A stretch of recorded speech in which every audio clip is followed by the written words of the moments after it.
Hi there.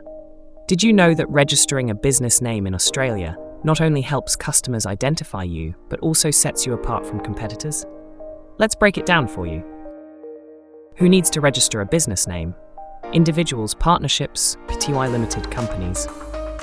Any legal entity, whether you're an individual, a partnership, or a Pty Limited company with an Australian company number, can register a business name.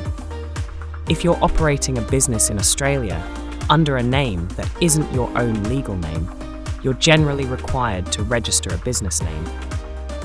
Trading under your legal name, no registration needed. Trading under a different name, registration required. For example, if your name is James Brown and you trade as James Brown, you don't need to register a business name. But if you trade as James Brown Lawn Mowing, registration is required. Here's a quick guide. 1 owner. If your business name matches your first and last name, no registration is needed. 2 owners. If your business name matches all partners' full names, no registration is needed.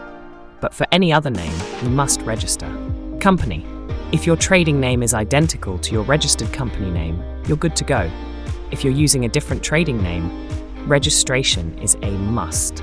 So, if you're ready to take the next step for your business, make sure your business name is registered. It's simple, straightforward, and essential for standing out. Got questions? Reach out to us on 02 9684 4199 or email at sales@trustdeed.com.au and we'll guide you through the process. Visit our website trustdeed.com.au and register your business name today.